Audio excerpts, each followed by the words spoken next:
Okay, good afternoon and welcome to Shulchan Aruch Yomi. Today's Siman is Siman Mem Gimel 43. We're finishing up Hilchos Tefillin. Not today, tomorrow, the next day. Where is it? Mem Hey. I think Mem Hey is the last one. So three more halachas about three more simanim about Tefillin. Today we're going to learn about going to the bathroom with your Tefillin. In an unconventional way, people think. The Gemara is talking about bathrooms that we have nowadays, but I'm going to prove to you that the Gemara was not talking about that, not talking about conventional bathrooms that we have in edifices. Let's get into it. Halach Aleph, also likonas beis hakisei kavua, permanent beis hakisei. Now, people think beis hakisei kavua means in your house, or it means we're going to see later. The olden times, they had places in the field. They would go out to the outhouses, or they would go out there was a hole in the field. They would sit there. They would make like a toilet out of stones or something like that. Maybe they did this in the olden days, but it applies nowadays also. If you've ever heard of something called a porta potty, you heard of a porta potty, that would be what we're referring to over here.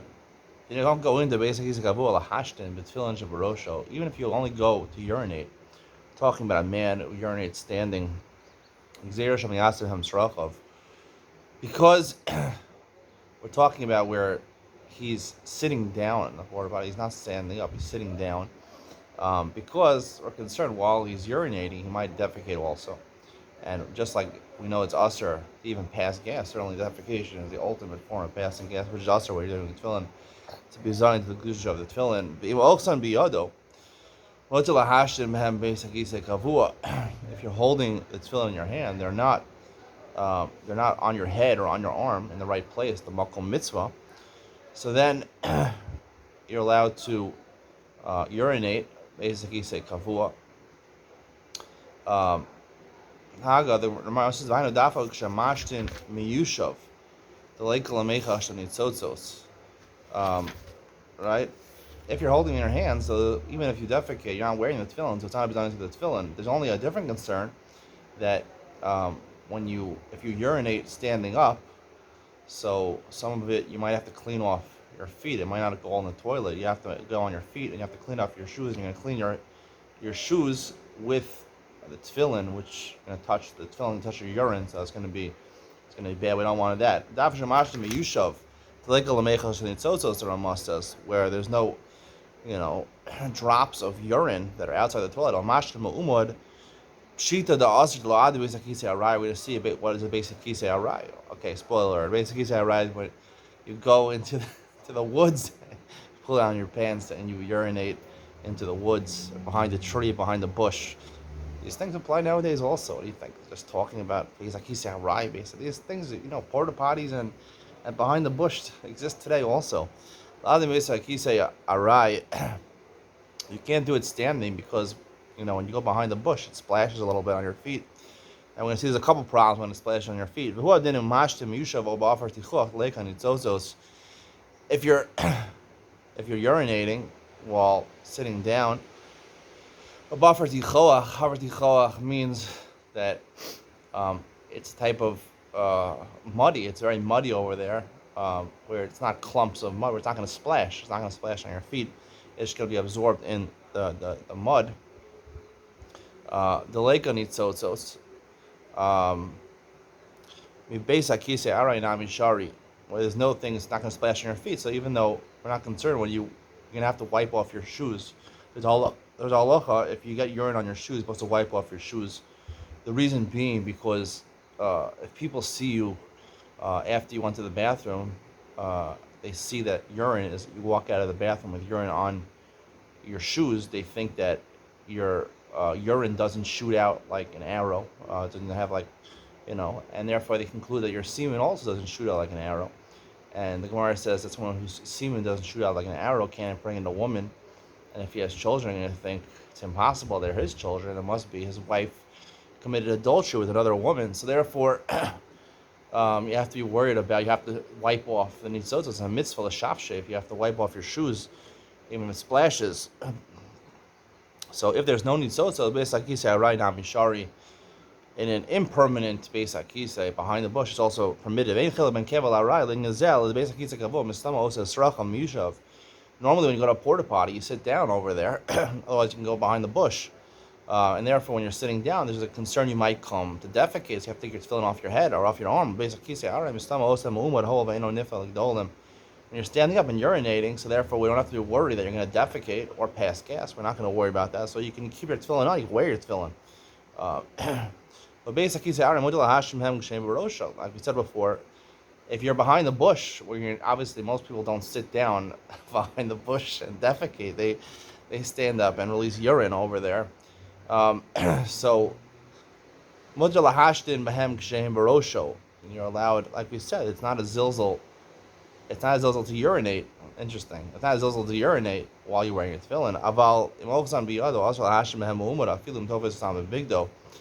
If you're holding them in your hand, right, it's better to keep it on your head. If you're holding them in your hand, then you can't urinate over there because we're concerned that the drops are going to get. There's two concerns. It might fall out of your hand, or even if it's secure, you might come to bring your hand with the tefillin and touch the urine to your tefillin, which is also degrading to the tefillin. Because Allah is that if urine lands on your feet, you have to wipe it off. In order to avoid the situation, you take it off 4 amos away. You give it to your friend to hold it while you go behind the bush. The Rambam is machmir even to urinate. He's machmir according to the Mishnah Berurah. The reason being because he's concerned while you're urinating, you might not defecate or pass gas. So even basically say arai, where you're standing, you shouldn't do it while you're wearing a tefillin because you might pass gas. Yesh lachush mikra, then you don't have to pass. You could wear your tefillin behind the bush. If you didn't know that, you wear your tefillin behind the bush, and it's better to wear your tefillin behind the bush and to hold it in your hand because you have to clean off your shoes. So it's better to wear them. If you're going to a porta potty, then take them off and put them in your hand. And there's no problem. Why? Because you're going to urinate. Probably if you're sitting down, you're going to urinate in the toilet, not urinate on your shoes. It's talking about there is excrement over there. There is soa, feces over there. There's no place where it exits to. There's no sewer system. There's no sewage system where it takes your excrement somewhere else. It sits in the porta potty. If you didn't know that, this would apply also, I guess. Right, that's right. And those buses, those coach buses with the bathrooms. I don't know when I used to go on those buses when I was younger. I think it remained pretty much in there. Maybe it's more like the planes now. I don't know, where you flush it and it goes to a different part of the plane. It doesn't just sit there in that place, but I guess that would be the practical difference. If it's there or not. Gimel beis takisei arai. Hainu kinol lahashin mayim she'en adam holech b'shvilam beis takisei. What's the beis takisei arai? It's a place where most people don't go to the bathroom. It's not known as a bathroom. It's the first time. Now, it's possible when you went behind the bush, other people have gone behind the bush, but as far as you know, no one went behind this bush. There's a lot of bushes. So, as far as you know, when you go behind the bush, that's called the beis takisei arai, not called the beis takisei kavua, like a porta potty. Let's say, before we're talking about holding in your hand, when you hold it in your hand, you might drop it, or you might, while you're holding in your hand, you're going to wipe off with your hand. You might wipe off some of the tefillin, might touch the tefillin, the urine. Let's say they're tied in your belt. You can fasten them to your belt, or you can put it inside. Let's say you have a pocket in your pants or something like that. Mutter, bein lahashi, bein levanos. And there's no problem even urinating there because when you bend down, you only have your hand. The tefillin are secure either in your belt. I don't know what kind of belt this is. Oh, must be a Ferragamo belt, a very strong belt. Or it's in your pocket, so you're not going to touch the urine with that. Hey, if you want to go into a porta potty in order to go to the bathroom, you should take it off 4 amos away. Even if you're going to a porta potty for no reason, you want to get some toilet paper, or you want to check out the porta potty to see if you want to get into the porta potty business. I believe there was a guy I saw on one of these podcasts that his business is a porta potty business. That's his business. He's a rich guy apparently.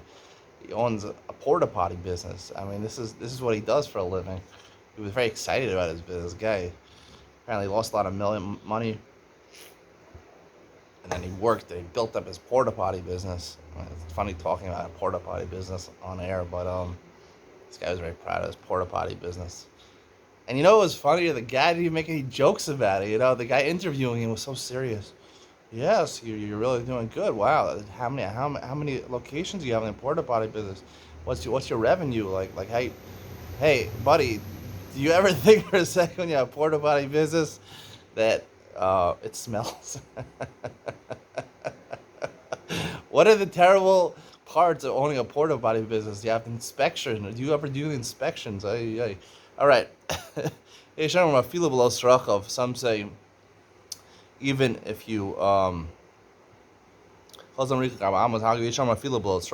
say even if you're just going in to inspect it. This is a chumrah the Beis Yosef brings to go into a porta potty wearing your tefillin.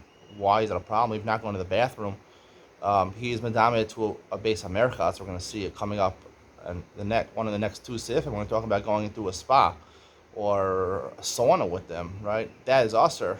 This is comparable. It's a bizayon. V'golam retua shalan, v'osam yamino v'igdo keneged libo. Right? So the best answer to do is if you're going to defecate with them, if you can't take them off, you should take them off 4 amos away and wrap it around like you wrap your tefillin with the retzuos around the bottom. But a big keneged libo, if you don't have that option, so you can put it in your pocket. Most people, men have, I don't have on this shirt, but they have a pocket, keneged libo. Opposite the harbor, you should put it in that pocket. Basically, what you do is make sure the ritzua doesn't stick out over there. That's where you put it. You're wearing tefillin, and you have to go to the Beis HaKisei. Now, you're not supposed to wear your tefillin at night, because you might come to sleep in them and pass gas, or even to sleep in them is a problem. So you're not supposed to put them back on. If you're wearing them before you can keep them on, but now you're taking off, you're not going to put them back on. You're not going to put them on after you come out. You shouldn't. There was a kulo we allowed you to put it in your shirt pocket and wrap it around.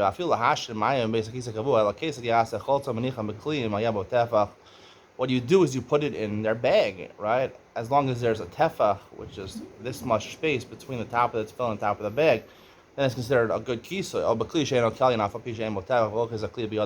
Or you can put it in a different bag that's not normally put it in. People don't put it in not a tefillin teak, not a tefillin bag, a different bag, a shopping bag, and put it and bring it in when there's no other option. They didn't give you the right to just put it in your pocket over here, because the right way of doing it is to put a kisoy over them when you're going into the bathroom. They did a kula that you could just put in your pocket or put it in your pants pocket and then take it out, because you're going to put it right on for convenience. Zion. Here we get back to normal life over here. You're in your house over here, and the Beis HaKisei in your house, you can't even bring them at all. You can put them in your bookcase, right? You can put it in a safe place. The reason they allowed it in the fields, because if you put it outside, people are going to steal your tefillin. It's worth a lot of money. So therefore, they had all these kulas that you can put it in your pants pocket, you can put it in your shirt pocket, or if you have to put it in a bag. But here in your house, don't bring it at all. Let's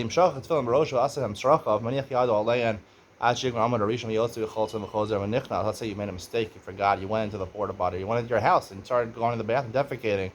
Right? It's usher to do that, but since it's a kana, once you start in the process, the first amud rishon, the first piece of feces that starts coming out, I want to get further into this.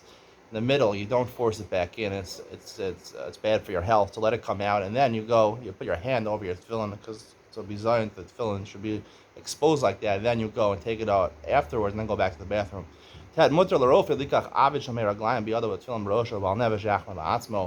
A doctor, I guess it would be like a vial of urine. People give urine samples. He's holding a vial of urine. You're allowed to hold it. There's no reason. It's not even on your hands. Bal nefesh machmir. I don't know why. Bal nefesh machmir. Maybe there's a chash you're going to touch the urine. It's going to spill out. So that would be a bizayon to touch that. He might come touch your tefillin with the urine, which we saw as a problem. That would be the conclusion of today's shir. Stay tuned for Ian Shulchan Aruch. We discuss more about practically bringing your tefillin into your bathrooms in your house. I have a lot to say about that.